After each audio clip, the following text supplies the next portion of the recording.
Komponen pertama yaitu kunci pas. Kunci pas berfungsi untuk melepas baut atau lumur yang berada di sela-sela yang sempit. Yang kedua ada kunci ring. Kunci ring berfungsi untuk melepas baut atau lumur di sela-sela yang lebih leluasa. Yang ketiga ada kunci passing. Kunci passing adalah kombinasi dari kunci pas dan kunci ring yang sama fungsinya sama seperti yang saya sebutkan tadi. Yang keempat ada kunci T. Kunci T berfungsi untuk melepas baut yang berada di dalam lubang. Yang kelima ada kunci shock. Kunci shock berfungsi untuk melepaskan baut dan kuncinya bisa dilepas dari handle-nya dan disesuaikan dengan ukuran baut yang akan dilepas. Materi kedua yang akan saya bahas yaitu power tools. Power tools sama seperti hand tools, tetapi power tools tidak menggunakan tenaga manusia tetapi menggunakan tenaga listrik. Komponen pertama dari power tools yaitu bor listrik portable. Bor listrik portable itu berfungsi untuk membuat lubang, dan bor listrik portable ini juga dapat digunakan untuk primer, mengelas, dan penghilapan pada permukaan. Yang kedua ada bor angin. Bor angin ini dapat dilakukan dengan dalam elektrik yang tidak aman untuk digunakan.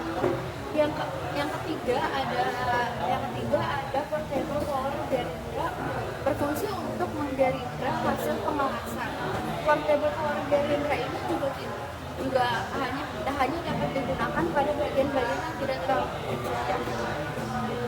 Selanjutnya saya akan membahas tentang komponen lampu sein. Komponen lampu sein yang pertama yaitu baterai. Baterai adalah sumber arus listrik utama untuk lampu sein. Yang kedua ada fuse atau sekring.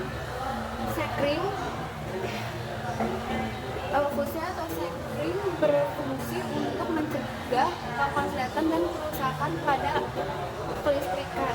Yang ketiga ada saklar kontak itu berfungsi untuk mengaktifkan sistem kelistrikan pada lampu sein baik di kiri maupun di kanan. Yang keempat ada flasher. Flasher berfungsi untuk membuat lampu menjadi kedap-kedip. Yang kelima ada lampu bohlam. Lampu bohlam berfungsi untuk mengubah cahaya menjadi cahaya yang warna putih.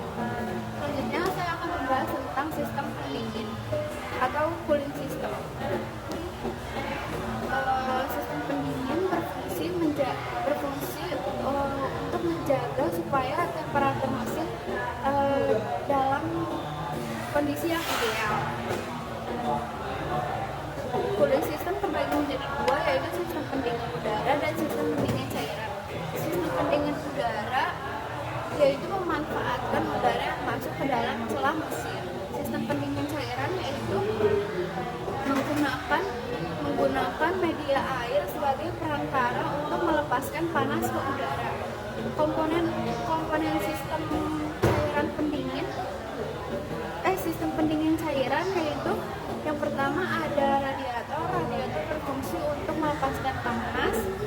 Yang kedua ada saluran berupa pipa atau selang karet. Yang ketiga ada pompa, berfungsi untuk sirkulasi air ke sistem. Yang keempat ada termostat. Termostat berfungsi untuk membuka dan menutup sirkulasi air. Yang kelima ada kipas. Kipas berfungsi untuk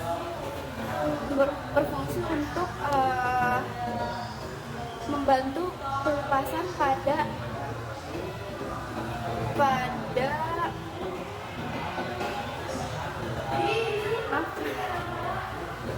kipas berfungsi untuk membantu pelepasan pada panas ke dalam radiator.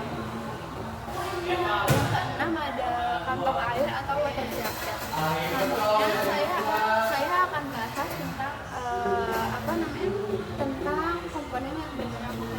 Yang pertama yaitu ada piston.